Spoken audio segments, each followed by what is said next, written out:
Hello everyone and welcome to lecture 5, muscle physiology.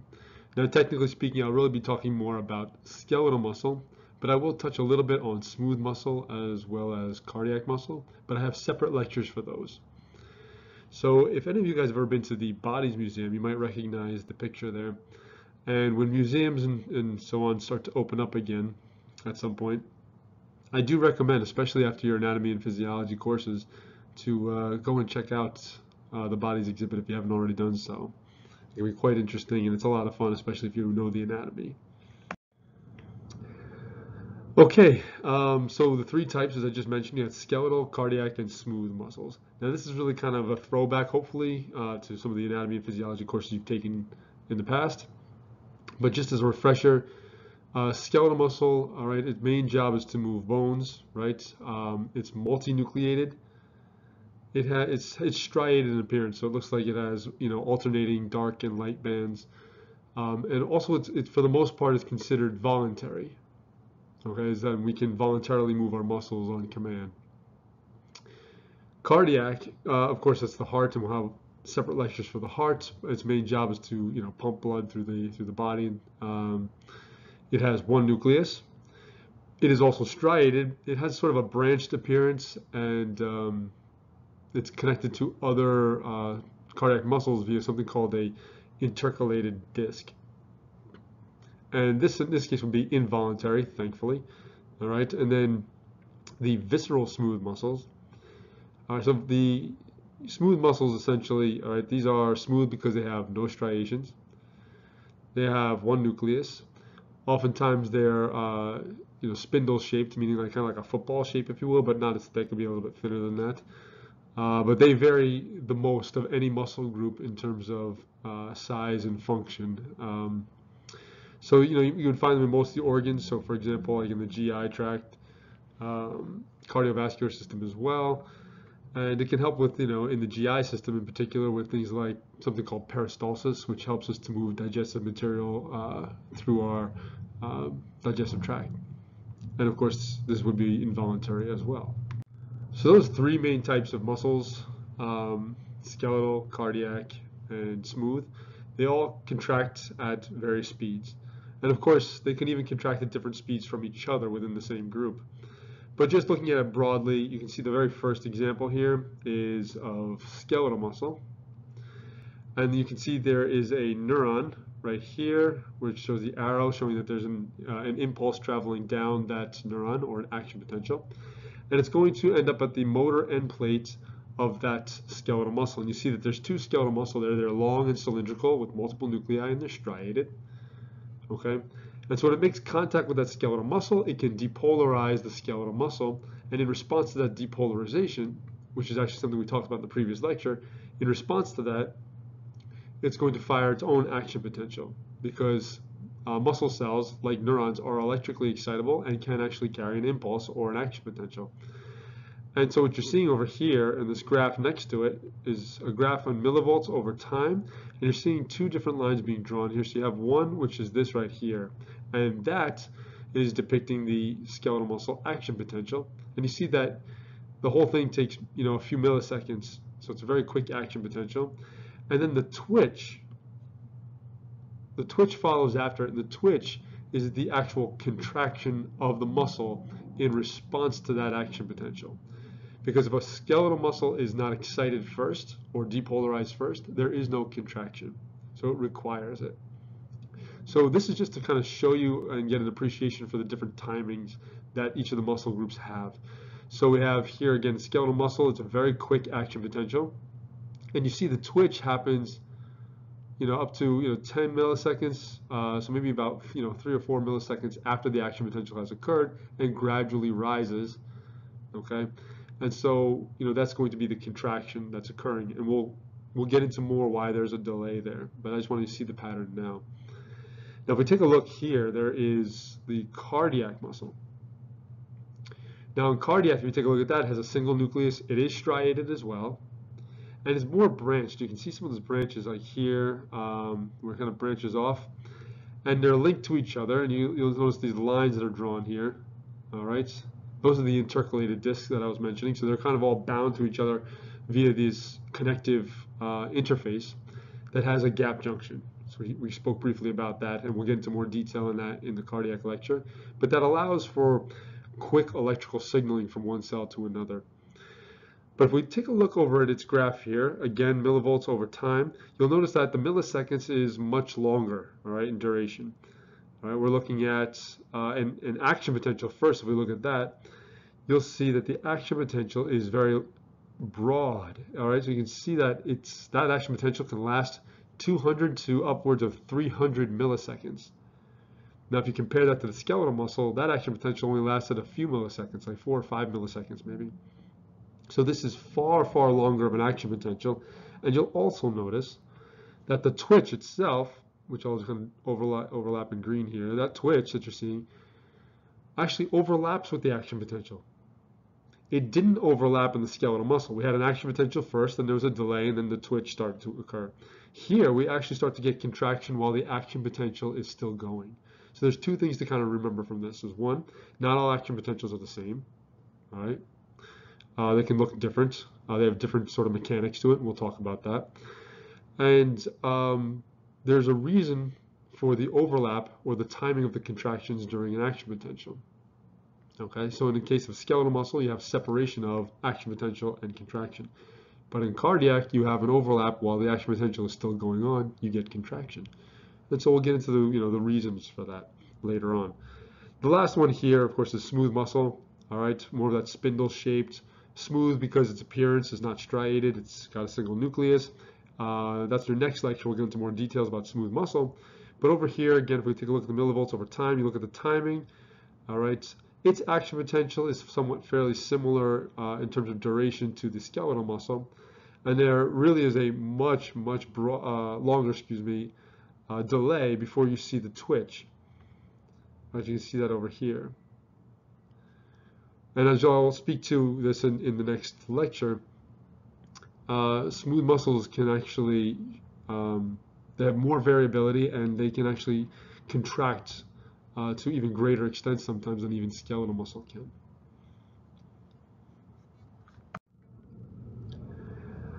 Now here, this is really just a list of some of the major components of skeletal muscle contraction that I'm going to talk about, and these really apply to all three types of muscle, really. First off, is one of the biggest requirements is going to be calcium. All right. Throughout the semester, you'll see I'll talk a bit about calcium, because calcium is so important to so many different functions, physiologically speaking. So here, calcium is going to be important. We'll talk about its role there. Actin and myosin, which are proteins that are found not only in skeletal muscle, but you also find it in cardiac and smooth as well. But you also find it in a host of other cells throughout the body. It's quite ubiquitous, or in other words, it's common to find these in most cells because they play other roles other than just contraction. So things like cell division, for example, and transport of things. So you'll see actin and myosin quite a bit. And then finally, ATP, or adenosine triphosphate. This is of course, going to be the energy that's being utilized in order to carry out the contractile processes. So let's talk a bit about the structure of skeletal muscle. So if you look at the cartoon over here, all right, you'll see we have this muscle group, all right, and it's been sectioned through. And so you can see the section right here. We kind of cut through what we call the belly of the muscle. All right. Now in that belly of the muscle, if you take a look at the inside of the muscle now, and we zoom in on that, that's what you see, the rectangle there. You'll see there's kind of like these different compartments in there. In fact, let me highlight one of them right now. So you can see, this group right here, there's another group over here, and so on. They're all kind of separated from each other by connective tissue. And those are referred to as fascicles. All right, so those are fascicles. Now, and you can see that listed down here for you, muscle fascicle. And so what they've done is they've taken one of those fascicles and they pulled it out. So we can see that fascicle here, it's been circled right over here. So we pull that whole fascicle out, and you were to take out what looks almost like more fascicles inside a fascicle. All right, but these over here are not fascicles. I'll circle some of them. These down here, these are not fascicles. In fact, one was pulled out. What was circled here, they're calling it a muscle fiber. In other words, that's a muscle cell. skeletal muscle tends to be very long and cylindrical. These are essentially huge cells. And so we call them muscle fibers or muscle cells. So in this cartoon, they're pulling out a muscle cell. So you'll notice that the whole muscle itself, the whole belly of this particular muscle, this skeletal muscle, when you cut through it, you see the fascicles first. And the fascicles are really just separate groupings of muscle cells. It's just clusters of muscle cells. Okay? And so if they pulled one of the fascicles out, then they could show you one of the muscle cells that's grouped in that particular fascicle. Now, another important feature of skeletal muscle is the connective tissue that kind of compartmentalizes it. So first off, you need to know that, of course, skeletal muscle is attached to bone via a tendon. Okay? So it anchors to the bone via a tendon. And then you'll notice that that tendon, of course, has turns into like a sheet-like connective tissue that surrounds the belly of a particular muscle, like a biceps muscle or tricep muscle. We often refer to that as fascia or fascia. And what that does is that's actually a connective tissue that separates the muscle from the dermal tissue, so it's usually subdermal, and it also separates different muscle groups, like different quadricep muscles and so on, from each other. So it keeps them somewhat separate and compartmentalized in terms of whole muscle groups. Now, if we take one of those muscle groups, one of the muscles in the quadriceps or biceps or something like that, and we were to take a look at the connective tissue that's directly a part of that muscle group, then what we have is on the very outside, you have something called the epimysium, and I'll underline that in green over here. The epimysium is the outermost connective tissue of that muscle. It surrounds that whole belly of this muscle right here. So epi means really on the outer or up top, okay? So that's the epimysium. If we go in a little bit deeper, you'll notice that each one of these fascicles is separated by connective tissue, and the connective tissue that separates it is called perimysium. So the perimysium is the connective tissue that helps divide up all the fascicles, keeps them separated, okay? We call it peri because peri means around, so kind of the connective tissue that surrounds or goes around those fascicles. And then the last, or the third innermost layer, is called the endomysium. Endo is going to be the innermost. The endomysium actually surrounds individual muscle cells themselves. Okay, so that's going to be the connective tissue around individual muscle cells. And the reason it's important to point out all these different layers of connective tissue in physiology is because all those connective tissues, all the way from the connective tissue that surrounds the skeletal muscle cell, to the fascicle, to the entire muscle, they're all actually connected to each other. They all coalesce into the tendon that binds it to the bone. And this is important because when a muscle or a cell contracts, it has to be anchored to something. So it's anchored first to that endomysium, which is then anchored to the perimysium and anchored to the epimysium, which is, forms the tendon. So this is how force is going to be, produce work. It has to be anchored to something. Over to the right, you can see the picture here. Now this is looking at under a microscope. You can see several different skeletal muscle cells or muscle fibers. You see they're long and cylindrical. You see that the nucleus is marked off for you. You can see that striated appearance. And of course, the connective tissue that surrounds each one of those would be the endomysium, which you see right here. Now let's take a look specifically at the muscle cell or the muscle fiber. So if this is one muscle cell, you can see that there's multiple nuclei. You'll see the dark and light bands because it's striated. They often tend to be cylindrical. Now, if I were to cut open, or do a cross section through that muscle cell, you would see a whole bunch of these myofibrils right here. These are also long and cylindrical, and they run the length of the entire muscle cell. All right, so they run in parallel to it.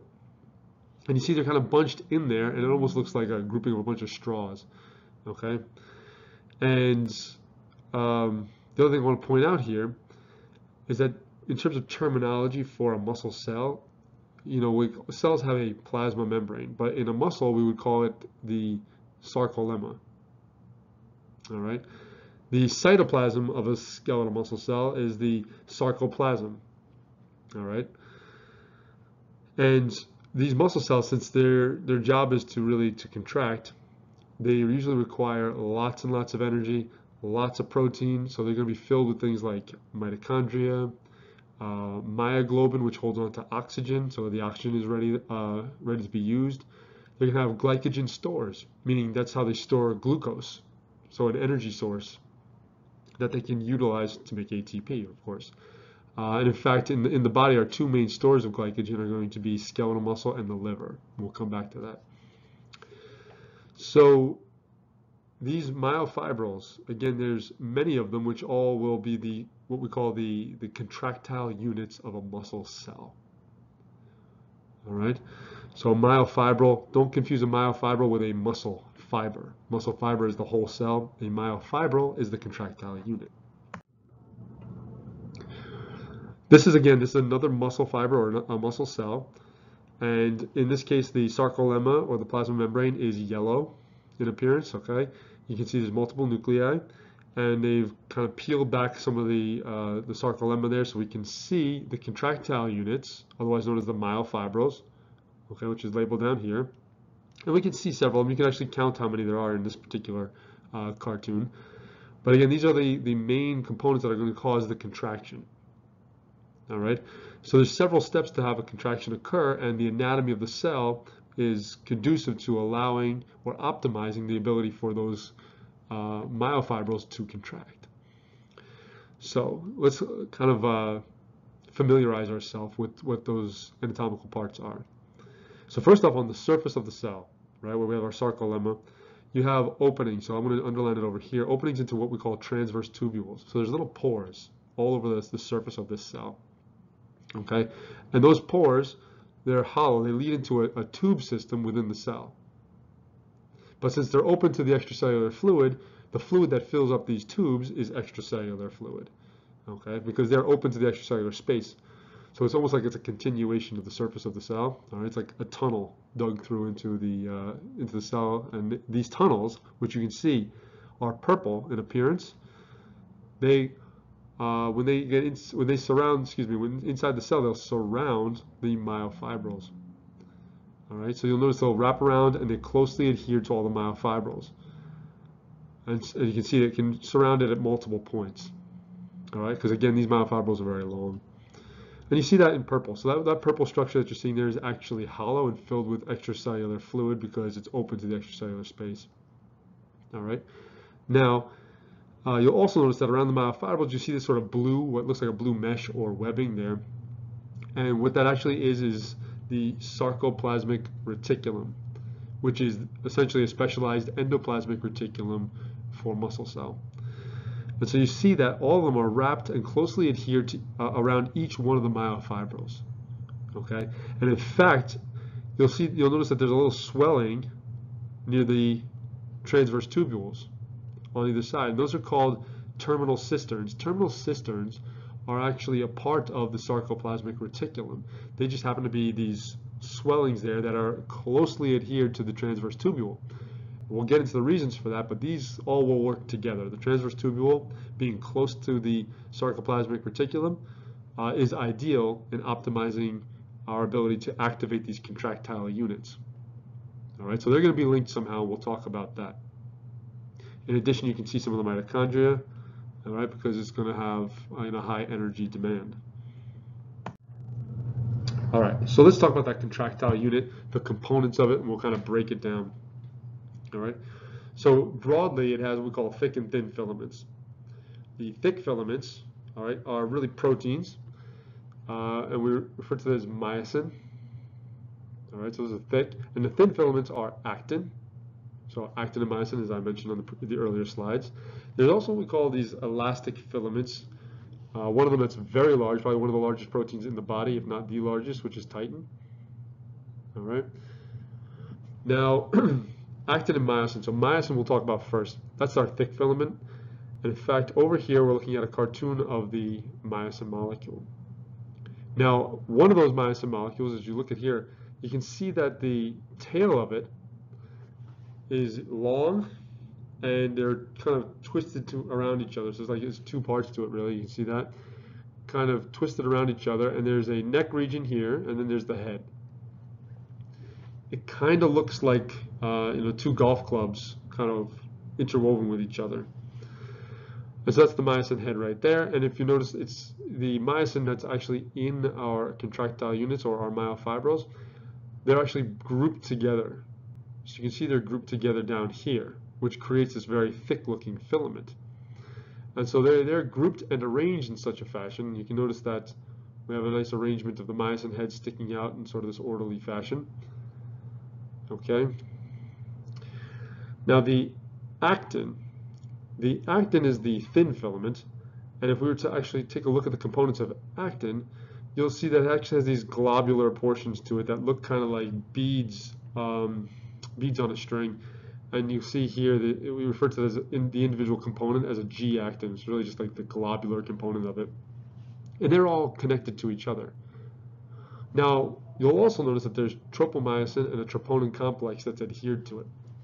The purpose for that is because actin has these binding sites that the myosin heads on the thick filament are very, very much attracted to the binding sites on actin. All right, there's a high affinity for myosin heads on the actin. Now, what happens, we cover under normal resting conditions when they're not contracting, that actin will be covered, the binding sites on actin, will be covered by tropomyosin, which you see is this protein right here, tropomyosin. And its movement is regulated by the troponin complex there. All right, so there's a troponin complex. So that's sort of a regulator. So we're going to do something to interact with that troponin complex that's going to move the tropomyosin out of the way when we want contraction to occur, because then myosin can bind to it. But at rest, we keep those binding sites on actin covered up with tropomyosin and regulated with the troponin complex. So that way, even if myosin's there and ready to bind, it can't because it's blocked. The arrangement of actin with myosin, you can see down here in this cartoon on the bottom left-hand corner. And you see the thick filaments in purple. And you can see the myosin heads kind of sticking out over here, all right, in either direction, on either side. And you'll notice it overlaps or is in close proximity with the thin filaments, which are right here, which is our actin. And they kind of interdigitate with each other, so it alternates. You have a thin, then a thick, then another thin, then another thick, kind of like fingers overlapping like this, okay? And it happens on either side, so it's the same arrangement on either side, and you'll notice that in the middle, they don't come completely to the center, but instead there's what we call a bare zone, okay? Where there's no myosin heads there, and there's no overlap. And that's referred to as the bare zone, all right? That's the sort of general arrangement. So that's the thick filaments, the thin filaments, and of course the elastic components. And so what we like to think of in terms of the muscle proteins is kind of break them into sort of three categories. You have the contractile category, all right, which is myosin and actin. They're going to be the two main proteins that are involved in actually creating the contraction.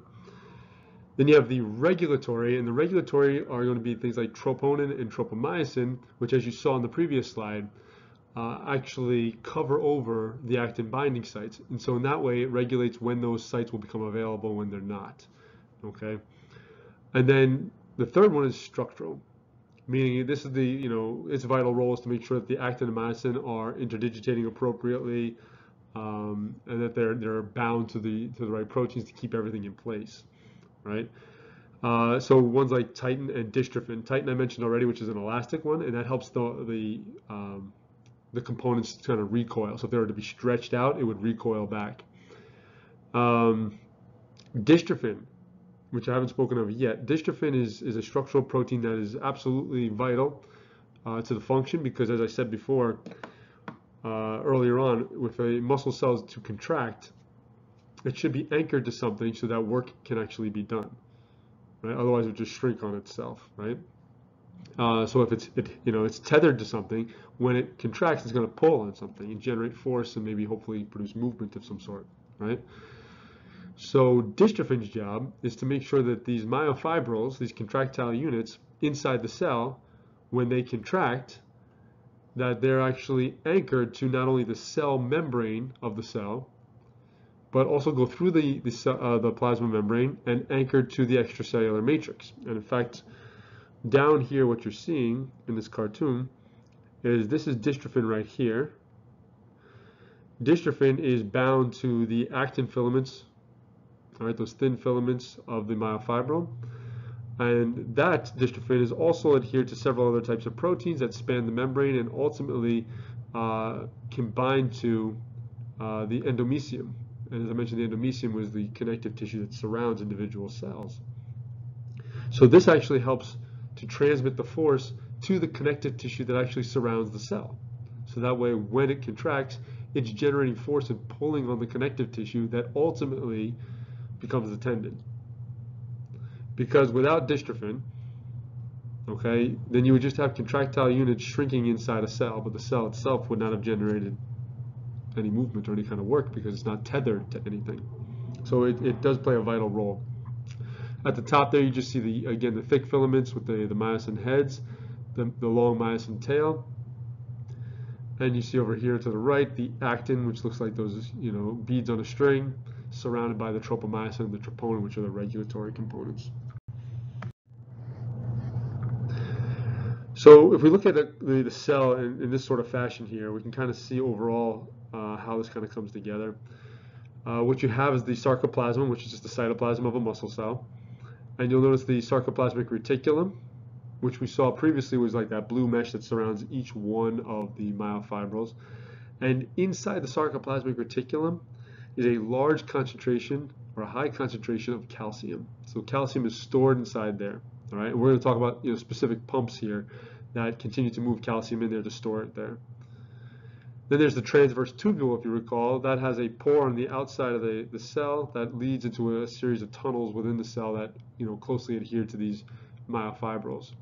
All right, and again, they're in a close. The sarcoplasmic reticulum and the transverse tubules are in close association with each other. All right, because of their function, which we're going to talk about. Here you can see the myofibril itself. You see two of them. And you'll notice that they're anchored on either end, just generally to show you that there's dystrophin is one of the main connecting proteins for that.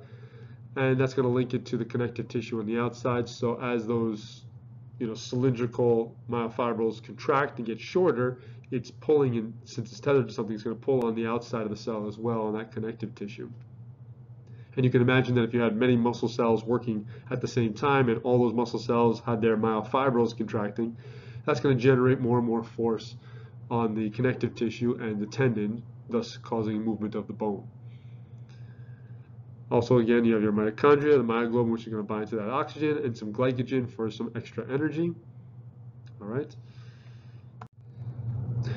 Just as a clinical correlate, muscular dystrophy, which is an X-linked recessive disorder, so it occurs primarily or more often in males. This leads to abnormal dystrophin, which is the protein that connects it to the plasma membrane and also to the connective tissue. And this, this particular disorder can have sort of various phenotypes depending on the type of dystrophin and whatnot. Oftentimes you'll see weakening of the proximal muscles in like the shoulder and hip girdle. Sometimes you'll see atrophy of the muscle itself because since it's not being used to contract often enough, the muscle itself will atrophy or get smaller. And the body has a way of sort of recycling what it's not using. So if the muscle is not going to be contracting, then it's going to lose the proteins and it'll recycle that for something else, either as a waste product or a storage product for something else, another process in the body.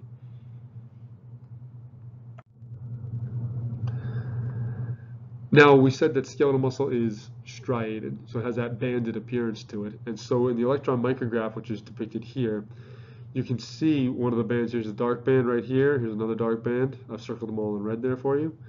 All right, those are dark bands, and then you see the light bands, which I'll just circle in yellow. Those are the light bands there.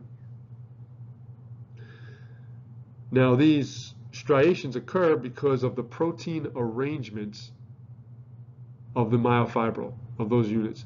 So what happens in the myofibril has repeating units. And those repeating units are referred to as a sarcomere. So I'm going to circle that right here. Here's a sarcomere. All right, and the sarcomere, those repeating units, all right, these are hundreds of sarcomeres or 1,000 sarcomeres in series. And one sarcomere spans in a myofibril from one Z disc, which you can see the Z disc. Let me use a different color here. A Z disc over here and over here. We'll call it Z because it's all zigzagged. All right, so from one Z disc to the next Z disc is a sarcomere, and you'd see that that pattern would repeat if we had a larger picture. You just see, you know, Z disc after Z disc and so on. And so this has a very repetitive pattern to it. And so one of those units we refer to as a sarcomere. So many of those units in series make up the whole myofibril. And so what you'll notice is, because of the arrangement of all of these individual sarcomeres with each other inside a cell, it can create a banded appearance. So in other words, if we take a look at the dark band, all right, let me get rid of some of the circles over here. So we take a look at this dark band right here, okay? Now, the components of the dark band actually coincide with this right here, okay? So what that is that's all of your thick filament. That's the full length of your thick filament, your myosin. So the entire length of the myosin is the entire length of this dark band. It's the entire length of this dark band over here and this one over here and so on, okay? It overlaps with the actin as well, so there's going to be some actin overlap. And then we refer to this dark area here from the length of the entire myosin molecule. All right, that entire length, or the entire length of that dark band, we refer to that as the A band. All right, oftentimes you'll see it like this as a helpful mnemonic. So the D, the large A there to represent the A band equals dark, the dark band. All right, so that's this A band here. Now, we'll move some of this out of the way now. So that's the A band, which you're seeing right here. That's the entire length of the myosin. The space in between, where there's no overlap between actin and myosin, which you can see right here, there's no overlap right in that area, which I referred to as the bare zone before. The technical term for that is the H band. And you can see the H band depicted up in the electron micrograph right there. It's very narrow in this particular picture. All right, so that's the H band. And then lastly, over here, the I band. The I band is the zone where there is no myosin. So it goes from one end of myosin to the other. There's no myosin in that area right there. It has the Z disc. It has some titin that you can see, and it also has some of the actin, but it doesn't have any myosin. So the area that doesn't contain any myosin is what's forming the light band, which is what's coinciding with this right here. All right, that's the light band. That dark line that you're seeing in the middle of the light band is the Z disc. That's the Z disc. That's what you're seeing right here. Those dark band in the center of the light, that is the Z disc. All right, and so this is the basic structure of it. You have one Z disc to the other Z disc. You'll notice that actin is anchored to the Z disc. So the Z disc itself is a protein that is structural. You'll notice titin, which is in green there, is also anchored to the Z disc as well. Then there's an M line, which is right down the center. That's also a structural protein that anchors the myosin in the center. And you'll notice there's some overlap with the actin and myosin where the myosin heads are. So let me draw that out. Okay, so let's take a look at that sarcomere one more time. So remember, a sarcomere is one of many repeating units in a myofibril. The myofibril is the actual whole long contractile unit found within the muscle cell itself. And there are many of these. And the more a muscle cell has, the stronger it would be because it can produce more contractile force. So looking at just that unit of the myofibril, what makes it up, those repeating units, is called a sarcomere. So I'm going to draw the zigzag lines, which represent my Z disc. That's the Z disc. Anchored to the Z disc is the actin. All right, so this is the actin. Then I have down the center of it is my M line, which is an anchoring protein. Anchored to the M line,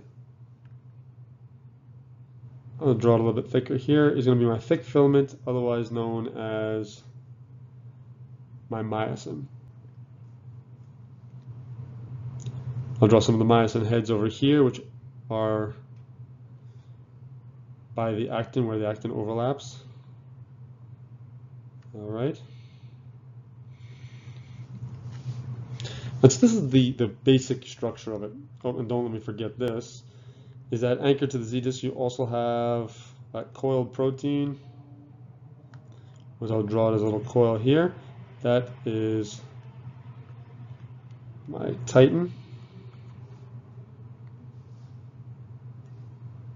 And this purple stuff here, this is my myosin. So those are all the basic components of a sarcomere. The sarcomere, again, spans from one Z disc to the other Z disc, and of course I could draw it to the right and draw another sarcomere connected to that, and again another one in series, and so on. So they're all structurally linked to each other in series.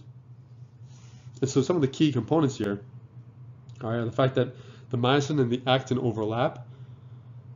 All right, and we want the heads ultimately of the myosin would be very in close proximity to the actin. And in a relaxed state, the myosin heads would not be bound to the actin simply because the actin's active site would be covered by the tropomyosin. All right. And the titin's job really is also to help keep the actin and the myosin in the appropriate places, as well as it acts like an elastic recoil. So if muscle gets stretched, for example, and you're stretching all those individual sarcomeres, they would recoil back to their resting position afterward.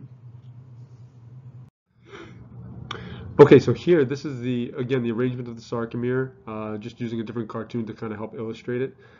And you can see we're looking at one myofibril, and you'll see one of the units there, the sarcomere, one of the basic units of that myofibril, and it would be, of course, repeating if we saw more of the cylinder there. And you'll notice when we talked about like the A band and the I bands, we have like that dark and light repeating pattern that gives skeletal muscle its striated appearance, and that is due to the alignment of these proteins inside the skeletal muscle cell. And so again, you see the A band, right? And so just as a review, that A band is the length of the entire myosin molecule.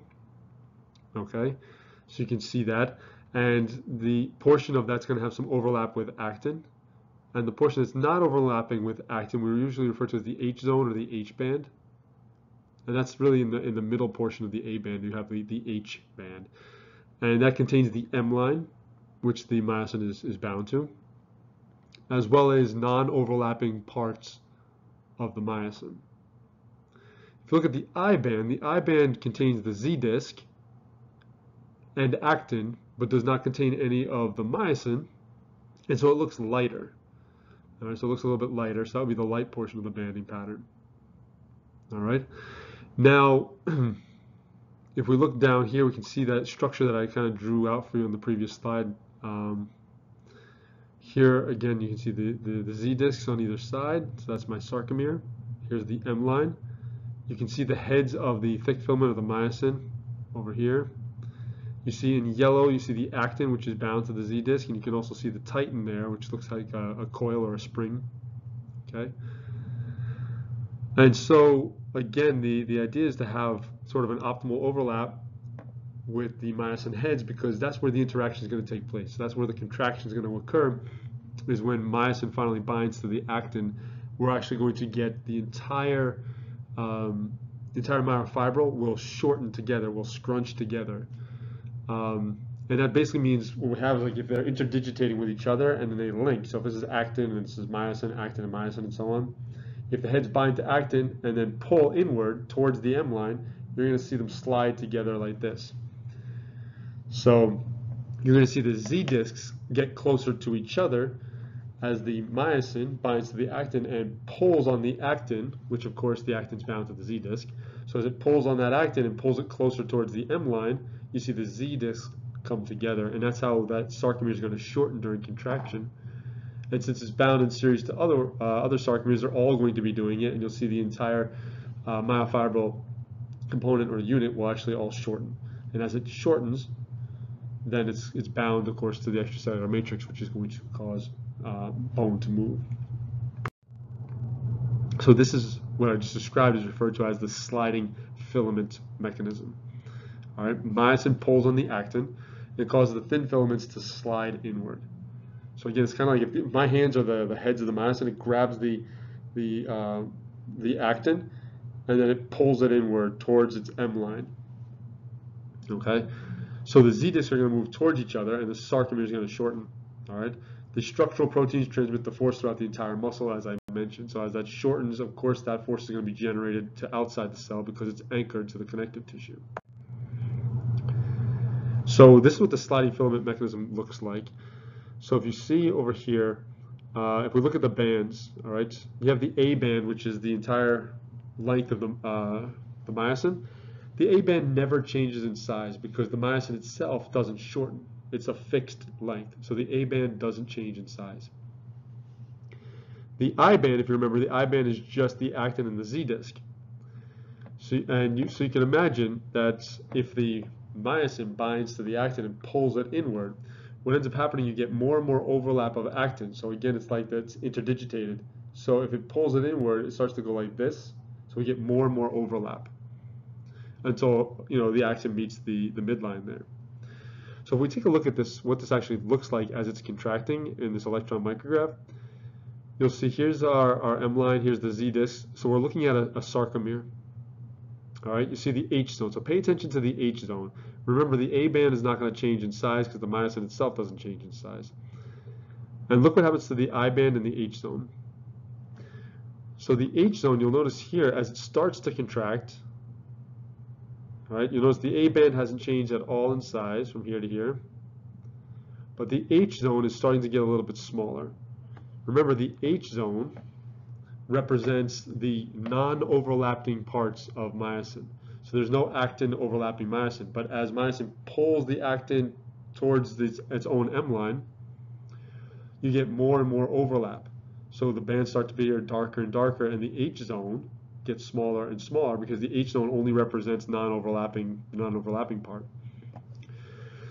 Compared to down here, where look, you see that the A band hasn't changed in size, but look what happened to the H zone right here. It is very narrow. The reason it's very narrow is because you have actin really overlapping with myosin throughout its length there. All right, so because there's an increase in overlap due to the fact that it's been pulling it towards the M line, you'll see that H zone gets smaller and smaller. At the same time, you'd expect, again, the I band to also get smaller and smaller, which you see over here. There's the I band over here, and again over here. That I band gets smaller, again, because the actin that's getting pulled inward is now overlapping more and more with the myosin. So again, it starts out in a relaxed position where there's some overlap, and then as it gets pulled towards the M line, imagine there's an M line through my fingers there, right? As it gets pulled in, it gets more and more overlap, okay? So you see a change in those zones there. So now I want to talk to you about the contraction cycle. And this is really now talking about what's happening between the actin and the myosin heads to produce that contraction, okay? So the start point here in this cycle, I'll circle it over here for you. That's the start point number 1 right there. There are 2 components that are required for this, okay? You absolutely need energy in the form of ATP, and you also need calcium. If there's no calcium, there's no contraction, no energy, no contraction, and so on, right? So they are absolutely vital. Now, in this case, what happens is ATP is generally present, even free ATP can be present in small molar amounts or millimolar amounts in the cytoplasm, okay? And so that can actually bind to the myosin heads, which is what you're seeing here. It's binding to the myosin head. And you'll notice that it's not in the form of ATP because when the ATP binds to the myosin head actually has an ATPase function. So that myosin ATPase, which is part of the myosin head, when the ATP binds, it gets cleaved or hydrolyzed into ADP and a phosphate. And it stays bound. And it will stay like that. So what it's showing you here in part 2b here is that although ATP is bound to it and has been hydrolyzed, nothing's going to happen yet because the actin binding sites have not been revealed. So even though myosin is ready to go, actin is again covered. So that's why it's saying here there is no calcium. So without the presence of calcium, I can't expose the active sites on the actin. And so therefore myosin just sits ready to go, but no contraction is going to occur. And that could happen, say, during in a resting muscle. Now, if calcium is present, when calcium gets released from the sarcoplasmic reticulum, remember I said that's where the calcium is stored. If calcium is released from that sarcoplasmic reticulum, that's going to bind to the troponin complex. And upon binding, that's going to cause tropomyosin, which is covering those active sites, to move out of the way and expose the active sites on actin.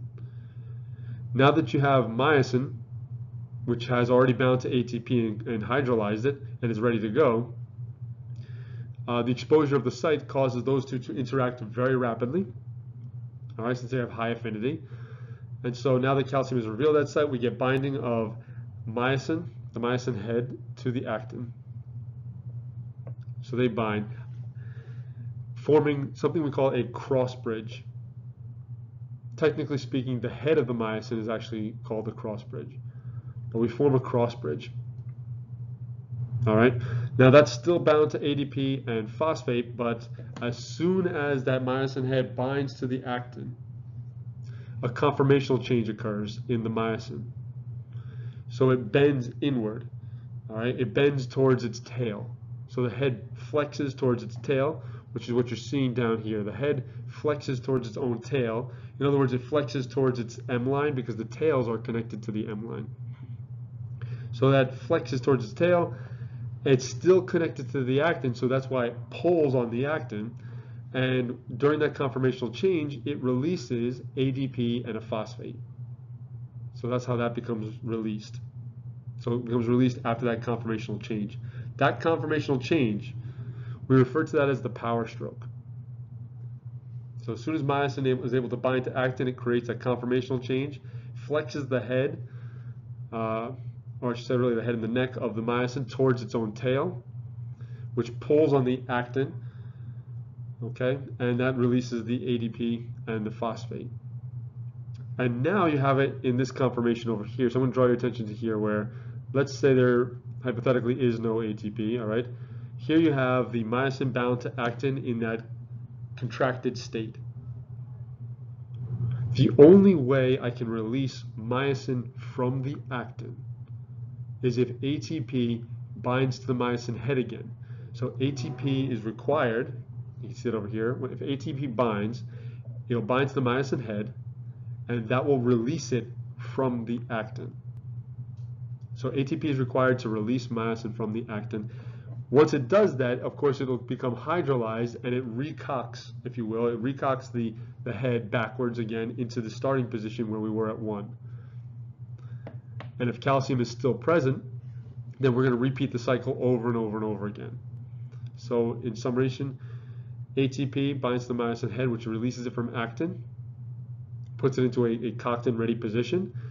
If the sites are exposed, myosin will bind and undergo a conformational change. When it binds, we call that a cross bridge.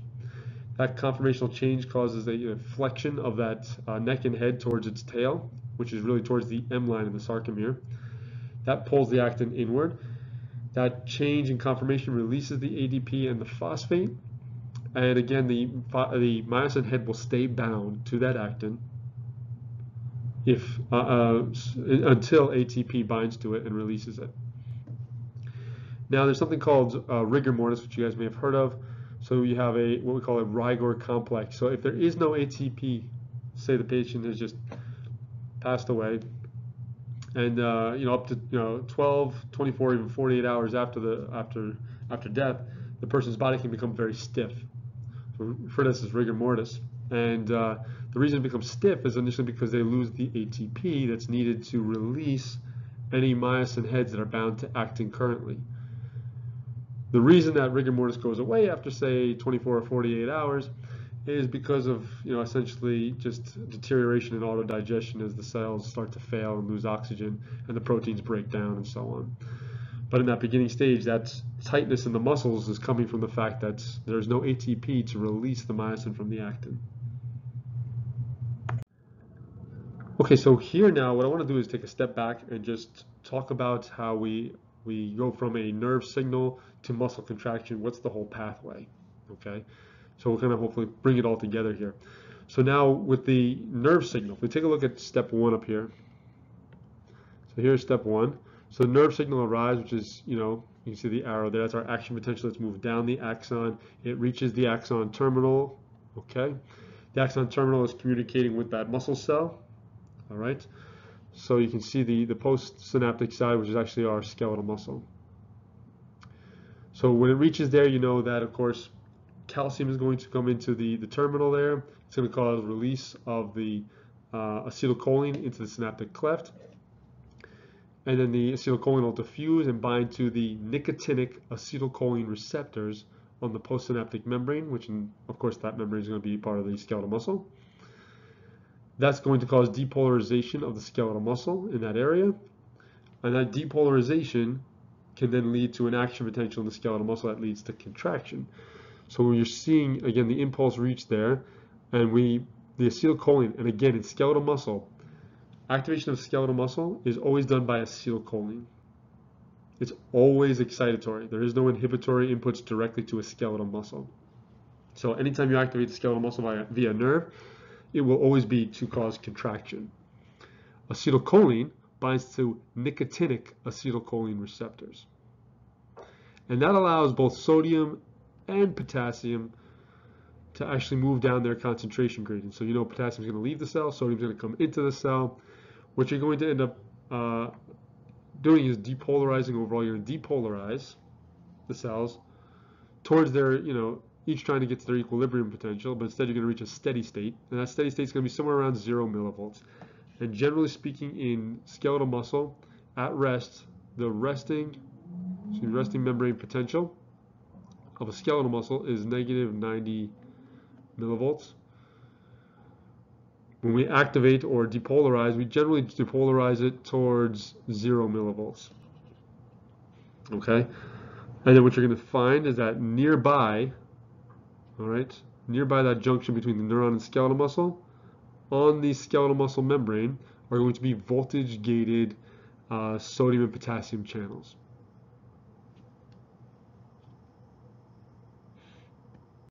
Okay, so I'm going to sketch out for you essentially what we refer to as excitation-contraction coupling of the muscle. In other words, we're going from a neuron firing the action potential and then contraction of the muscle, how that all comes together. So if I draw my neuron over here, so that's the axon, and that's the end terminal here. So the action potential is moving down my axon of my motor neuron. It reaches the terminal, and as you know, in the terminal I have lots of vesicles there, which contain, in this case, the neurotransmitter acetylcholine. I'm also going to draw a little orange box there in the membrane on the terminal. And all that's really going to signify is that once the action potential reaches the terminal, it's going to activate these voltage-gated calcium channels. So that calcium comes into the terminal, causes the vesicles to adhere to the plasma membrane of the terminal there, and release the contents into the synaptic cleft. Now at the motor neuron, it makes a connection with the skeletal muscle. So let me draw that for a second.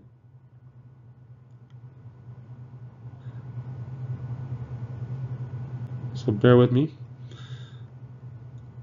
So this whole tubular system here, all right, so this entire length of this cartoon that I just drew, this is my skeletal muscle. Skeletal muscle. Remember, skeletal muscles are huge, especially in comparison to the connection point of the neuron. And you see here, what I just drew, that little dip right there, that's the T-tubule. So that would be the pore on the surface that's leading into the T-tubular system. All right. So when the calcium comes in, vesicles fuse and acetylcholine is released. So I have acetylcholine is released into the synaptic cleft. It diffuses across the membrane and binds to, I'll just draw a couple of them here, but I'll draw these little green boxes embedded in the membrane there. There would be obviously many more than this. But the acetylcholine would then bind to these receptors. This receptor, as you guys know at this point, is the nicotinic acetylcholine receptor. The little n is to mark out that this is nicotinic, because there are other different types of acetylcholine receptors. What this allows for is that high sodium concentration in the extracellular fluid, it allows it to go down its concentration gradient, all right, its electrochemical gradient, and inside the cell, causing the cell to depolarize. I did mention previously that potassium would efflux, so again, you'd kind of reach a new steady state, which again would still depolarize the skeletal muscle. It would go from negative 90 millivolts, which is the resting membrane potential, to something close to 0. So it depolarizes it locally in that region there. And of course, there are receptors that are near that area, which I'll draw over here. A couple boxes here. I'll draw a couple boxes over here. But what these boxes are, these are other receptors, all right, or channels that are located in close proximity to the connection between the neuron and the muscle cell. So they're close proximity embedded in the membrane there, and these are voltage-gated sodium and voltage-gated potassium channels.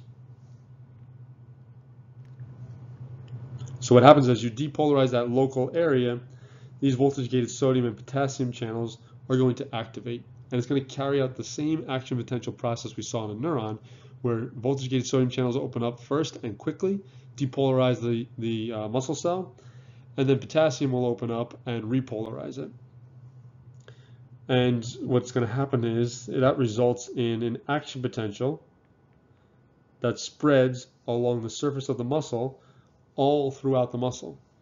So there's voltage-gated channels all throughout the muscle, so it can carry this action potential all along its surface.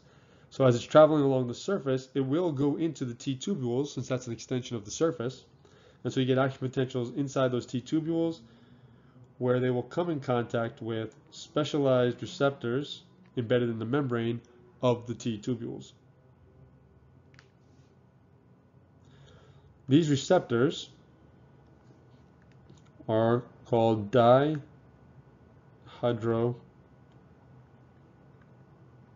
receptors. Dihydropyridine receptors. And these are voltage activated receptors, but they're not channels. So they're voltage activated. So when action potential sweeps in through the T-tubules there, it will activate these dihydropyridines. The dihydropyridines are connected internally to another receptor, which I'll just draw as a box next to it. That red box I drew next to it is called a ryanodine receptor. And these two receptors, dihydropyridine and ryanodine, are physically linked to one another. And the ryanodine is actually, we call it a receptor, it's actually embedded in the membrane of the sarcoplasmic reticulum. So I'll draw another one over here.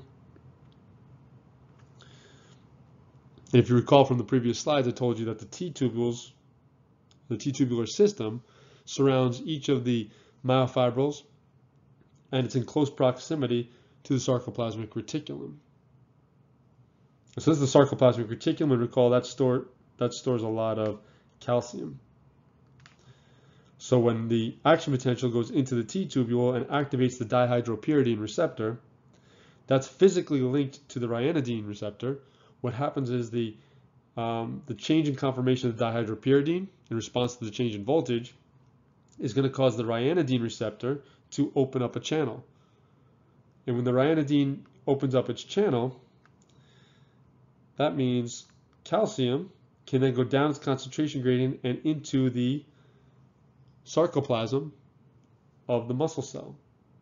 So what you end up having is a very large increase in the calcium concentration inside your skeletal muscle cell, inside that cytoplasm or the sarcoplasm of that skeletal muscle.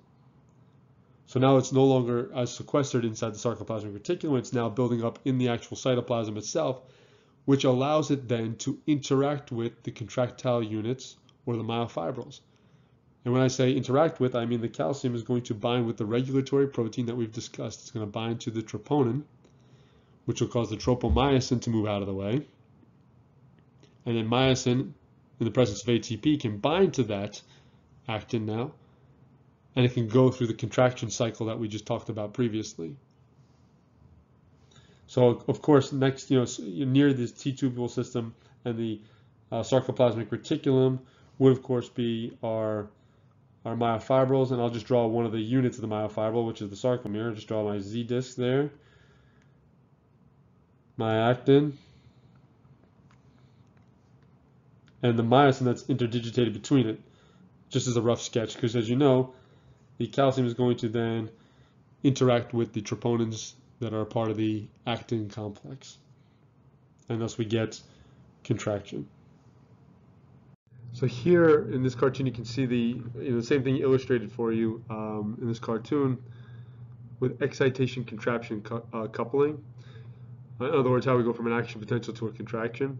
And you see that these little arrows up here indicate the action potential, which is moving along the surface of the skeletal muscle cell, and then down into the T-tubular system where it's in close proximity to the sarcoplasmic reticulum, which is loaded up with calcium. And because of the interaction between the dihydropyridine receptor and the ryanodine receptor, it opens up the channel inside the ryanodine, which allows the calcium to actually efflux out of the sarcoplasmic reticulum and into the sarcoplasm, or into the cytoplasm of the skeletal muscle. And so, since the endoplasmic reticulum is surrounding each of the myofibril units, it's in close proximity to it, the calcium quickly interacts with the troponin, which is part of the actin complex. You can see that over here, actin binding to the troponin. And when it binds, you'll see that the active sites become exposed because it causes a conformational change. The myosin can then interact with it. And I like this cartoon. This is a good review for you guys to kind of look it over and see the different parts of the excitation contraction coupling. And if you start at point 1, again, the nerve impulse travels through the axon down to the terminal. Calcium is then influxes into the terminal there. The vesicles fuse. Acetylcholine specifically is released. And the acetylcholine is going to bind to the nicotinic acetylcholine receptors on the muscle cell. Causes that local depolarization. And then nearby voltage-gated channels, sodium and potassium channels, will elicit an action potential, which will then be carried along the surface of that skeletal muscle cell and down into the T-tubules, which you can see indicated by those arrows. Okay. Now the acetylcholine that was released, as a reminder, the acetylcholine, of course, has to be broken down. So in that synaptic cleft there, the acetylcholine is broken down by acetylcholinesterase, the enzyme that I mentioned in the previous lectures. And that's going to break down that so it doesn't stay exciting the muscle for too long. All right. Now, as the action potential moves along the T-tubules, again, the interaction between those two receptors is going to cause calcium to be released from the sarcoplasmic reticulum. Its close proximity to, of course, the actin will allow the calcium to interact with that, and in the presence of the ATP, will undergo contraction. So as long as calcium is present in the cytoplasm and ATP is present, contraction will occur. So it binds to the troponin, exposes those binding sites. We go through that contraction cycle that we mentioned, which is again cross bridges forming, and then the power stroke, which brings, of course, it brings the actin closer to the M line, brings the Z discs closer together, so everything scrunches together. When that's all done, of course, if we're not still being excited by the neuron, we have to take that calcium out of the cytoplasm. So the way that is done is that we have a calcium ATPase. The calcium ATPase uses ATP to pump calcium back into the sarcoplasmic reticulum against its gradient. That's why the ATP is required. So that's going to resequester all that calcium that got released and bring it and restore it back into the sarcoplasmic reticulum. When the calcium levels drop in the cytoplasm there, then there's no more calcium to bind to the troponins, and it slides, those tropomyosin slides back over the actin binding sites, and we reset. And so what we have is muscle relaxes until the next stimulus. In terms of resequestering that calcium, again, that's a calcium ATPase, otherwise known as a SERCA, which is a sarcoendoplasmic reticulum calcium ATPase. That's what it stands for. So again, its job is to resequester that calcium back into the sarcoplasmic reticulum.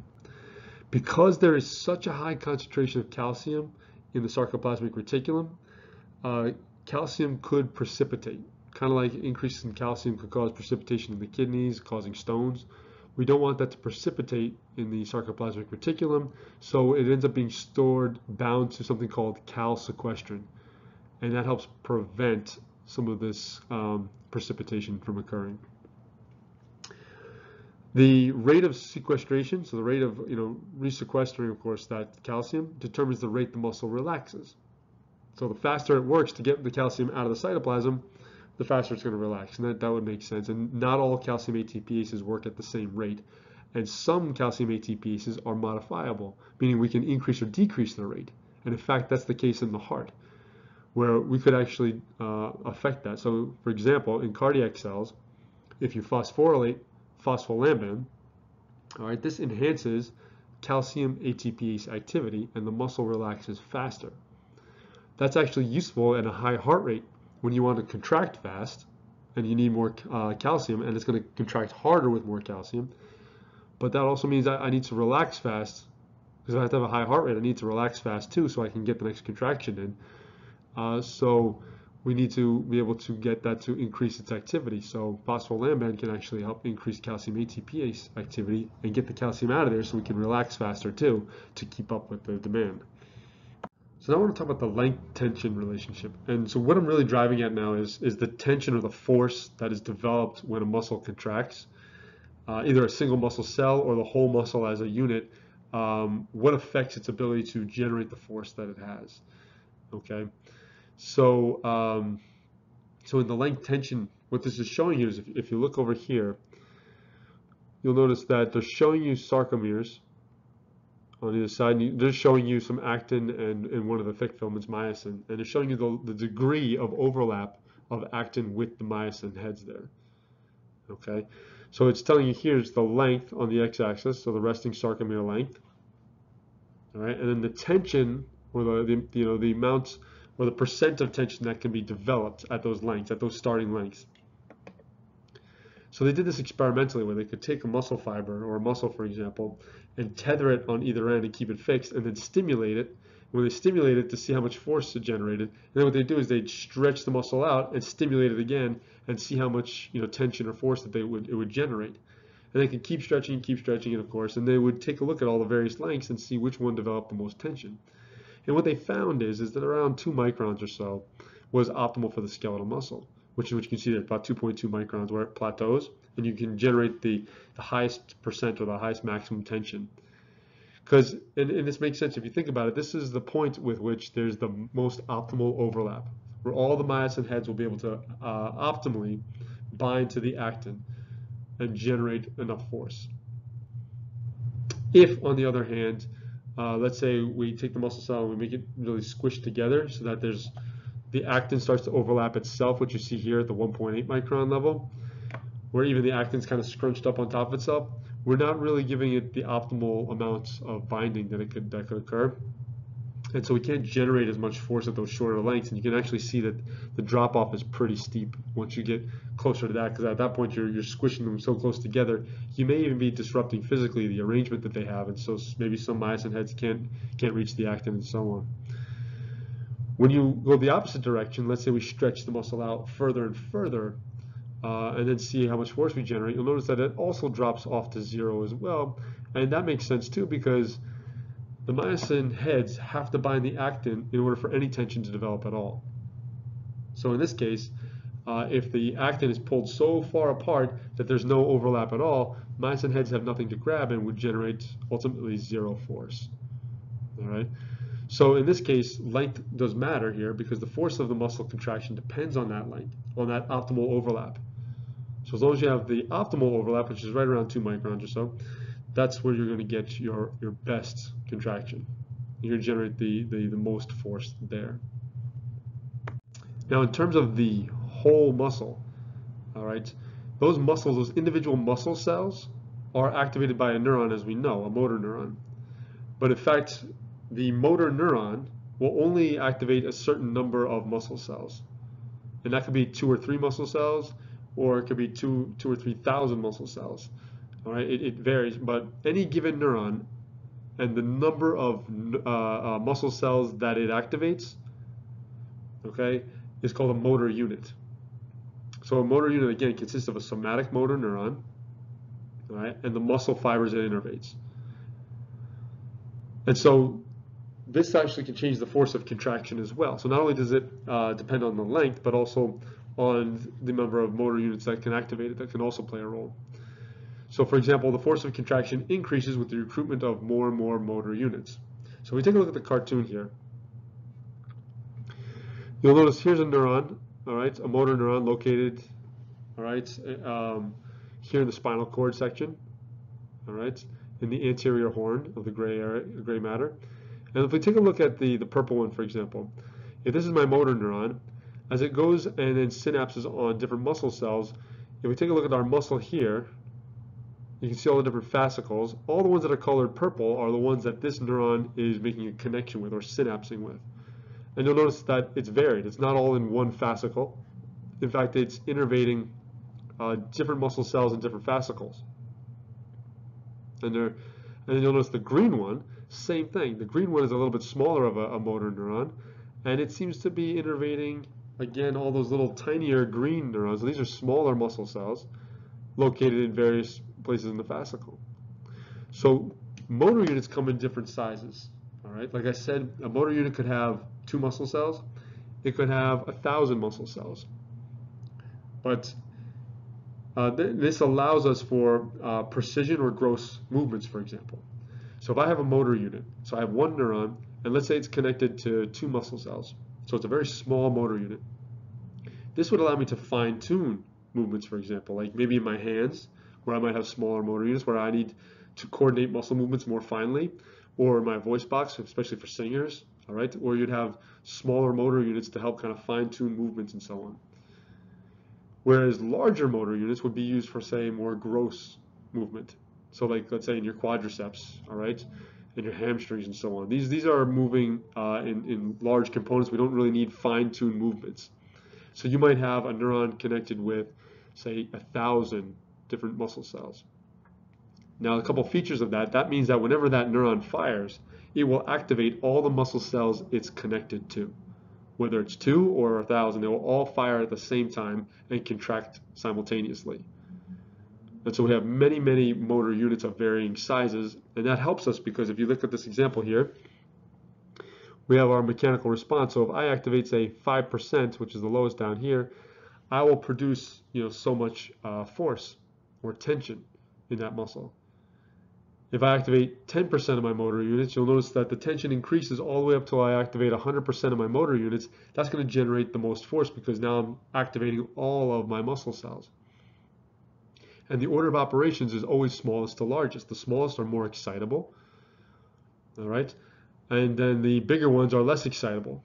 And the reason that's important is it's always good to start small and build up if needed. For example, if I wanted to pick up a pen, I don't want to use all my motor units and then end up hitting myself in the face with the pen. Okay, it's unnecessary. So it's going to activate a few small motor units in order to carry out the task, and then activate more as needed if necessary. Okay, so in terms of motor unit recruitment, this experiment here kind of helped illustrate the point. I think is that we give a stimulus to a nerve that'll ultimately stimulate and activate the muscle, right? So we have the muscles down here, and you'll notice that the nerve has a threshold for firing. And so if I stimulate a little bit, I may not reach the threshold to fire. Any of the neurons in the nerve are going to fire, and so I don't activate any of the muscles. Again, 2 is showing that I'm below threshold, so nothing's going to happen in the muscle. If I stimulate 3, I reach threshold. If I just barely reach threshold, I'm really only going to excite the smaller neurons in that nerve, the smaller motor units. And so here you can see I've activated a muscle cell now. All right.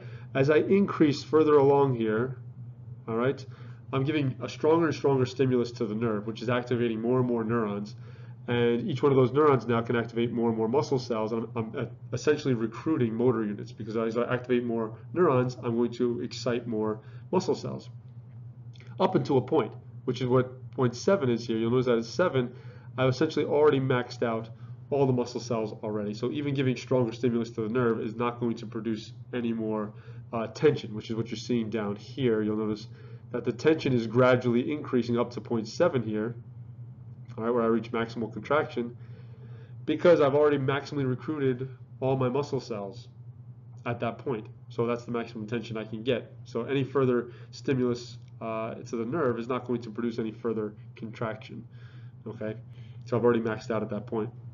And as I kind of said on the previous slide, the order of operation is always weakest to strongest in terms of recruiting motor units, because the weaker stimuli allows us to basically pick up light objects appropriately.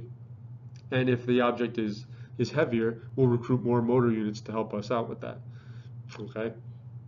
Now, another interesting point is that motor units will actually contract alternately to sustain contractions for longer periods of time. And what that basically means is, let's say I'm carrying a box of books and it's getting kind of heavy as I'm carrying it.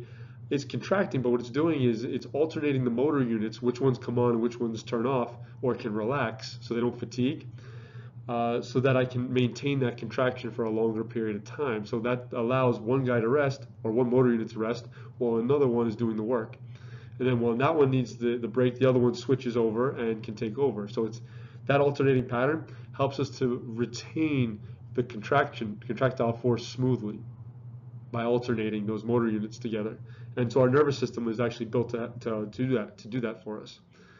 So in fact, it would not be helpful if, say, we contracted, we utilize these motor units and they're all activated at the same time and fatigue at the same time, because then we'd have more of a drop effect all the time.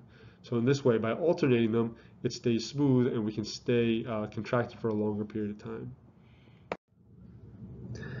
Now, even at rest, our muscles are not completely relaxed, or what we'd call completely flaccid.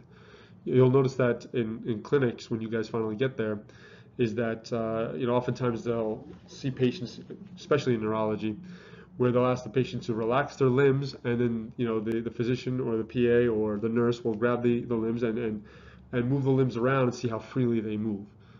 Some conditions the person would be very rigid, okay? Other times it seemed very flaccid. Let's say somebody had a stroke, okay? But there should be some tone to the muscle, meaning a little bit of resistance, but not too much. All right, and this is what we refer to as muscle tone, so it shouldn't be completely flaccid. So even when at rest, skeletal muscle exhibits some partial contraction, which we refer to as tonus. All right, now this partial contraction is actually generated from reflexive interactions between your central nervous system and your muscles. Helps things like keeping postures and so on. It also helps to give a little bit of excitement to the motor units inside the muscle cells to keep them actually in the optimal length, so you can generate the necessary force when needed. But these are, again, muscle tone is just weak involuntary contraction. Now again, oftentimes we think of skeletal muscle as being voluntary only, but in this case this is involuntary to help keep that tone. So this graph is depicting what we call a twitch contraction. And what I mean by a twitch is really it's just a brief contraction of all the muscle fibers or muscle cells in a single motor unit. So remember, basically I'm activating one neuron, and I'm going to see what the force is that's generated in all the muscle cells that it's connected to. And so again, that's a single action potential. So you see that's at the time of stimulation over here, at that point there. And you notice that as soon as I stimulate there with the neurons, we go into what we call a latent period. And the latent period is there for several reasons. I don't generate any muscle force or tension right away because, first off, I have a lot of operations to kind of go through. As soon as the acetylcholine binds to the receptor, I still have to have an action potential travel, activate receptors, release calcium. Calcium has to bind to troponin.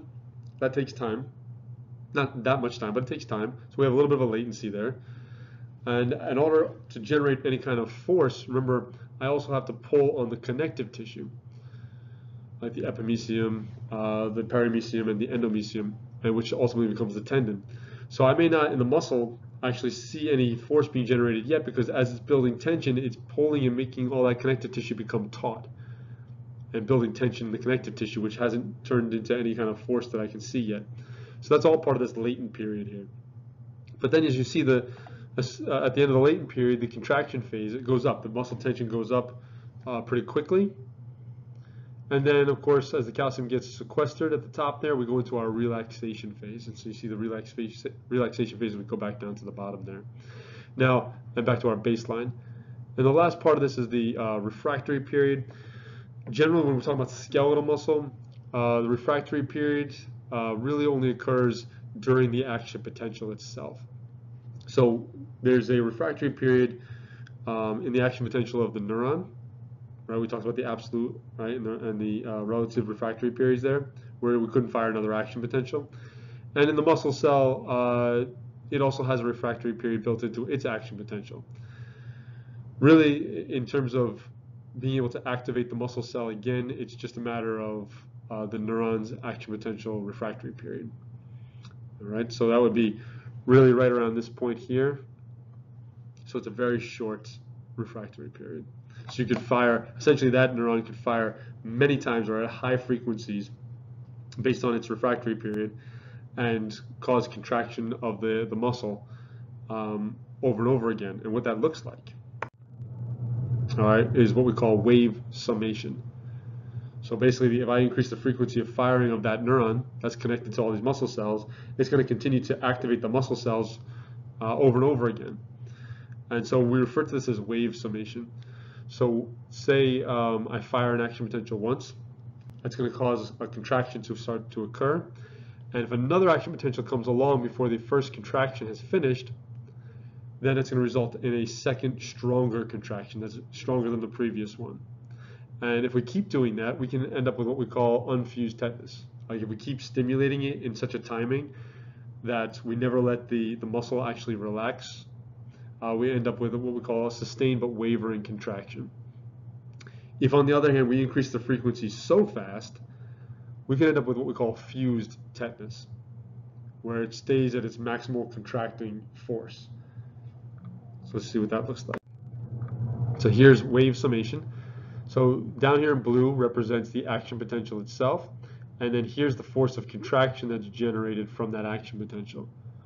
And you'll notice it goes back to baseline in this example, but if I give two action potentials, you notice the first one, here's my first increase, and then I give a second action potential before it's had a chance to relax, and you'll notice that there's an increase in my force of contraction there. If I were to repeat that process, you see this stepwise, which we call unfused tetanus here. All right, and then here, if I increase the frequency so fast, by a maximum frequency of that neuron, instead of seeing steps, you just see one straight line essentially, and then a plateau hit. And this is my maximum contraction that could be achieved, and we refer to this as fused tetanus. All right, now in terms of why that is, what happens is this. An action potential comes along and we see the force of contraction go up, and that's due to the fact that we're releasing calcium from the sarcoplasmic reticulum. Now if I hit or I stimulate again before the calcium has had a chance to be resequestered into the sarcoplasmic reticulum, I'm going to get more calcium released from the sarcoplasmic reticulum. It's going to be additive. And the reason it works like that is this. Every time I stimulate the muscle cell, when it releases calcium from the sarcoplasmic reticulum, it doesn't release all the calcium that's in there. It's essentially like a squirt of calcium. And so that squirt, of course, will interact with the troponins, and I'll be able to get some contractile force out of that. And then we resequester it and wait for the next stimulus. However, if I've released a squirt of calcium, and before I've had a chance to fully sequester all of that back into the sarcoplasmic reticulum, I squirt out another bunch. Now I have more calcium in the cytoplasm, and more calcium means larger force. And that's what's happening in unfused tetanus. More and more calcium is being spilled out of the sarcoplasmic reticulum, and I'm increasing the force up and upwards, up until I reach what we call our plateau here, which you can see in fused tetanus, which can occur for several reasons. I mean, you've essentially kind of maxed out the ability of the actin and myosin to bind to one another in the presence of an abundant amount of calcium. Because what happens is I have lots of calcium present. That means it can bind to more troponins and keep it open, keep those active sites open longer and more frequently so that myosin can bind to actin for longer periods of time. Now, the way this works is that every time the myosin binds to the actin, as soon as it makes that contraction, ATP comes along and releases it. And it doesn't just stop there. As long as the active site is still there, it's going to reach and grab another site and pull in. And it continues to do so like it's pulling on a rope. Like if you hand over hand kind of pulling on the rope, it's exactly what myosin would do. It would bind and pull on the actin, and then it would release and bind down further further downstream, bind and pull again. And it's a hand over hand action. The reason I say hand over hand is the myosin itself, as one is bound, another one can be unbound. And so when that one's unbound, it'll bind and then pull, and the other one will release and bind and pull, and then release, bind and pull. And so you get this action occurring. And so calcium, high concentration of calcium, leave those active sites open longer, which allows myosin to do that kind of pulling, and it generates more and more force. And the more myosin heads I have bound to the actin means the more force I have, more force I can generate, the more tension I can generate. So again, more about calcium. First off, this is important to kind of understand with all the different muscle types that the sources of calcium can differ. All right, we know that increasing calcium intracellularly will cause an increase in tension in all the muscle types. Skeletal muscle gets all of its calcium from the sarcoplasmic reticulum, not from the extracellular space. All right, not from the extracellular fluid. Cardiac muscle gets most of it from the sarcoplasmic reticulum and gets a little bit from the ECF. And the smooth muscle gets most of it from the ECF and maybe a little bit from the sarcoplasmic reticulum. So there's a little bit of shift in where they're getting their calcium from. But the idea is ultimately the same. An increase in calcium, increase in contractility. And so what you're seeing in the top graph on the top right there, this is it for cardiac muscle. And this is the concentration in calcium. And so it's increasing as I go in this direction. And diastole just means that the heart is relaxed. Systole means it's contracted. So this is complete relaxation. I have this much calcium. And the force that's generated as I go into systole, as the calcium increases, contractile force of the heart increases. And this might be my normal, somewhere in the middle there. If I continue to increase calcium, yes, up until a point, I will continue to generate more and more force. All right? And so here's sort of an overlay of how this all comes together. So if this is my action potential, right, there's the stimulus, I get an action potential. Calcium starts to increase, all right, because of that action potential. And then you see the contraction follows after it there. All right, so there's a slight delay between those. Now there are two types of contractions of the muscles, one known as isotonic and another one is isometric. Isotonic just means the tension is constant while the muscle length changes. Okay, so concentric means the muscle is shortening while maintaining the same tension. So whatever the load is that you picked up, let's say you picked up a book, and as you pick it up, your bicep is shortening. Now the tension doesn't change throughout the shortening. All right, same thing as I take that same book and I'm going to put it down, just like in the cartoon, or excuse me, in the picture down there. That's eccentric. So the muscle is getting longer while maintaining the same tension to hold the book. Okay, so that's called an isotonic. So this would be, a classic example of somebody grabbed 20-pound dumbbells in the gym. All right, so the bicep is curling 20-pound dumbbell. The tension in the bicep at that time stays the same, and it's concentric if the dumbbell is being brought up and the bicep is shortening, and eccentric as the dumbbell is being put down. Isometric, on the other hand, muscle contracts but the length doesn't change. So you can see an example of this in gyms where if somebody's doing planks or holding a particular position, all right, like squatting against a wall, for example, or in the picture here where the child is holding the book out at arm's length and just holding it there. In that case, this is isometric, and what that means is that the length of the muscle doesn't change and you're just maintaining the tension. All right, so that's if you're holding a position, that would be isometric. You may also run into an isometric type contraction, say if you're trying to pick up weight that is heavier than you're able to lift. So let's say there's a box of books and you're trying to pick it up and you just can't.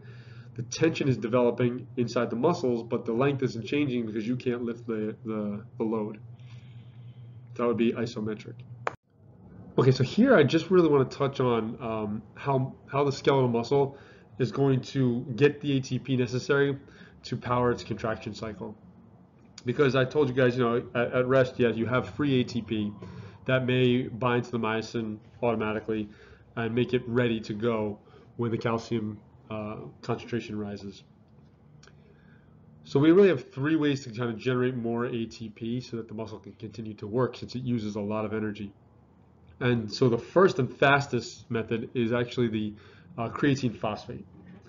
So there's creatine inside the muscle, skeletal muscle, and that creatine, all right, is actually in a chemical equilibrium with the ATP. So what happens is if ATP is in abundance, ATP gives a phosphate group to the creatine and creates creatine phosphate. However, let's say they're starting to become active and the ATP levels start to drop and ADP levels start to rise. What ends up happening is, this is a reversible reaction. The phosphates that was bound to the creatine, now that will then be given back to the ADP and produce ATP. So again, if the ATP that's free is being used up, it's going to generate more ADP. The higher level of the ATP is going to take the phosphate group from the creatine and generate ATP. So it's a fast way for it to kind of quickly grab some more ATP. And it doesn't last long, maybe 10-15 seconds. Okay, so it's a very short duration. Glycogen, here what we have is glycolysis in step 2. So remember, muscle has glycogen, so it can actually break down its glucose. It can also get glucose from the blood as well. And it's going to undergo glycolysis. And the glycolysis, if you guys recall from biochem, all right, is going to produce minimal amounts of ATP, but it can produce ATP. And it's also going to produce pyruvic acid and lactic acid, okay? But since it doesn't generate a lot of ATP, it will generate some. It can provide, energy for up to maybe 2 minutes or, maybe 3 extra minutes, which is longer than the creatine phosphate. Now, in order for muscle to have a longer duration of contraction, all right, that would rely ultimately on aerobic respiration. Right? Remember, glycolysis is anaerobic respiration. So aerobic respiration basically means we're utilizing that mitochondria now. We're taking glucose, the pyruvic acid has been broken down to, right? It's going to then transport it to the mitochondria, go through the Krebs cycle and all that good stuff. It's going to produce a lot more ATP. And so from there, we'll be able to generate far more ATP, and then that would increase the endurance of that muscle. And so what you're going to have is sort of an overlap of all three. So all muscles are going to have all three types. All right, skeletal muscle has all three types, and it will utilize them in overlapping fashion in order to maintain contraction. So this graph here is just sort of depicting the timing of that system. So right here you have the phosphocreatine, right, which is in a chemical balance with the amount of free ATP that's in the cell, and that gets used up very quickly. All right, as you can see that it declines quickly, so the energy contribution here, all right, at least immediately is within like 10-20 seconds, you see it drops off very fast. Then we go into anaerobic. You notice anaerobic was picking up during that time as well, but it peaks, somewhere around a minute or two, and then it's going to decline, but it's going to try to continue as best it can with any of the glycogen stores that it has. So it depends on how much storage you have, how much glucose is in the blood. And the aerobic system is the slowest to kick in. You see that overlaps too. It starts off at the beginning too, but much more gradual increase. And that's the one that's going to sustain you for the long term. And of course, how much it sustains you is also a matter of your conditioning. How much your heart and lungs can move oxygen effectively as needed to meet the demands of the aerobic respiration of those cells. And then, yes, muscles do fatigue, and there are a couple factors that contribute to why muscles fatigue, and you can picture that a drop in ATP would cause that. But they've found through some research that there's some very specific things that can cause it. So if, let's say, you're doing very high intensity exercise, you could get potassium accumulating in the T tubules. Remember, that's because of the voltage-gated sodium and potassium channels causing the action potential. You can get a high concentration of potassium in these very tiny T tubules, and that can offset the voltage changes that occur there and make it more difficult to actually activate the receptors that are there. ATP and PI, so our phosphates, all right, if they start to accumulate from the breakdown of ATP, that can actually block calcium release and reduce troponin sensitivity. So even if calcium's there, it's not the troponins are not as sensitive to that calcium and block its release. So the calcium is becoming less effective because of this buildup. In more low intensity, oftentimes it's due to things like depletion of nutrients, like glycogen stores are being depleted, glucose from the blood. Central fatigue, ammonia buildup, which they found that can affect motor neurons, central motor neurons, and they actually inhibits their firing. Reduced acetylcholine in the vesicles, so you could actually deplete the neurotransmitters that's being released from the neuron. And then, of course, finally, electrolyte depletion as well. Offset electrolytes can also cause fatigue. So these are just ways in which fatigue can set in. Now, after exercise, as you probably noticed that if you've exercised, when you stop exercising, it doesn't mean your heart rate goes right back to where it was. It doesn't mean you just stop breathing heavily. Oftentimes, you continue to breathe heavily. Your heart rate stays elevated, right? And the whole idea is that you're basically at what we call an oxygen debt.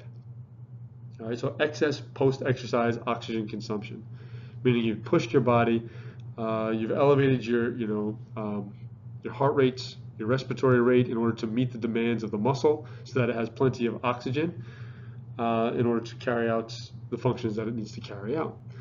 Which means when you stop exercising, you stop your run or you stop whatever you're doing, you continue to breathe heavy for a while because you're still replenishing. Right? So you have to replenish the creatine phosphate. Right? You have to convert lactate into pyruvate in the liver, so that's become more metabolically active. You have to reload oxygen onto the myoglobin. You have to recreate those stores. Your body temperature is increased as well overall. So chemical reactions tend to increase with an increase in body temperature. So that's more demand. That's going to require more oxygen. Heart and the muscles of breathing, like your diaphragm, are still working harder, so they still also require a little more oxygen. And you got to repair the tissues as well, which is more metabolism. So all of that is demand on your resources. And so this is why we have to continue to consume oxygen after exercise to match the demand so we can undergo this reparative sort of replenishing process. So there are different skeletal muscle fiber types. You may have heard of it, people referring to it as slow twitch or fast twitch muscle fibers. We all have both slow and fast twitch muscle fibers, and there may be a proportionally higher slow or fast in certain muscle groups. For example, ones that help us with our posture would often require larger amounts of slow twitch muscle fibers. Whereas ones that need more explosive movements, like in our calf muscles or our bicep muscles or something, may have more fast twitch. But all muscle groups will have some combination of both. And so with slow, we have slow oxidative. Slow oxidative just means it's a slow twitch fiber. And what makes it slow or fast, by the way, is, as I've written down here, what makes it slow or fast is this. The speed is based on how fast the muscle fiber hydrolyzes ATP on the myosin head. Remember I said before, the myosin has a built-in ATPase, and it hydrolyzes that ATP. The faster it's able to hydrolyze the ATP, the faster it's able to cycle through contractions.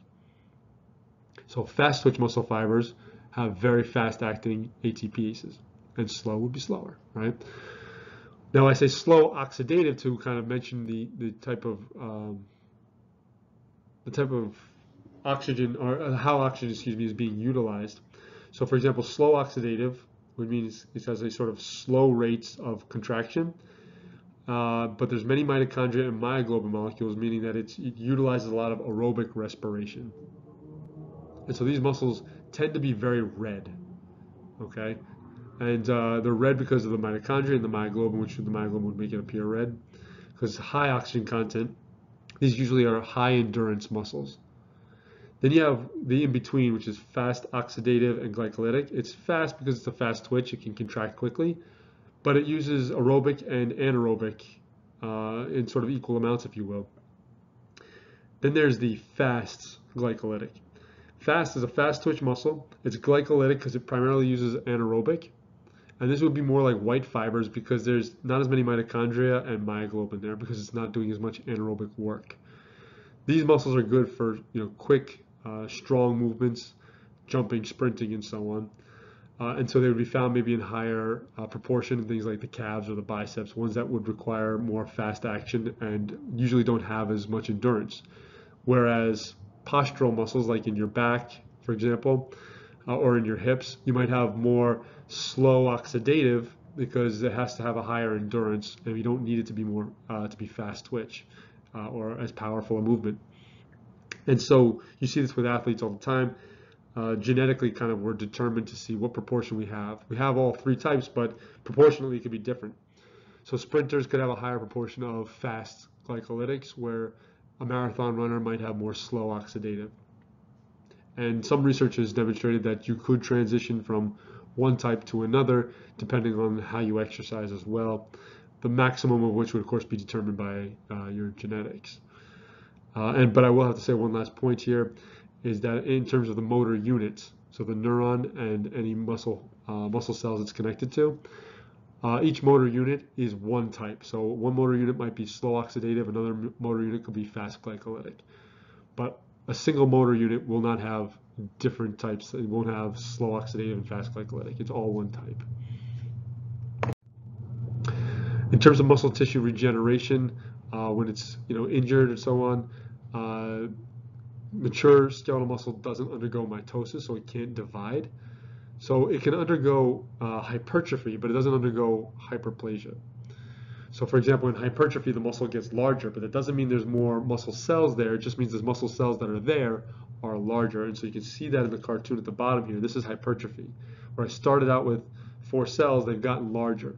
They get larger with exercise because they increase the amount of mitochondria that they have, the amount of protein that's in there, the number of myofibrils increases, and so on. So they would get larger overall. Hyperplasia, on the other hand, is where you actually have an increase in the number of cells, where it's actually dividing. And that's not actually commonly found in skeletal muscle. Okay? Usually what you have is hypertrophy, not hyperplasia. The opposite is also true clinically, is that if the muscle is not being used, it will atrophy. So atrophy would be a shrinking of the muscles. It doesn't need all that protein or those myofibrils, so it breaks them down, recycles them, or gets rid of them. You may have seen this if you've ever had like a cast on for a while. So like in the picture here, you see this leg here was casted for a while, and you can see the difference in the quadricep muscle from one leg to the other. You can see the atrophy that takes place. If it's not used, the body does a good job of breaking down what's not used and sort of recycles it, if you will. Now with aging in muscle tissue, to kind of end it here, if between the age of 30 and 50 years of age, you lose about 10% of your muscle tissue. It's replaced by fibrous tissue. So it becomes a little bit more rigid, all right, which it can become a little bit stiffer. It's also replaced with adipose tissue, which is also why water content in the body goes down, because lean muscle, for example, contains a lot more water than adipose. So as we replace lean muscle with adipose, the water content of the body, especially as they get elderly, the water content goes down. And between 50 and 80 years of age, another 40% of muscle tissue is replaced. So what this means in the aging population is that strength is going to go down, their flexibility decreases due to more fibrous tissue, reflexes become a little bit slower, and we have more slow oxidative fiber numbers, they start to increase. All right, so I'm going to end it there, and of course, again, I will see you guys in Zoom to answer any questions you have and maybe go over some more examples with you guys. Take care.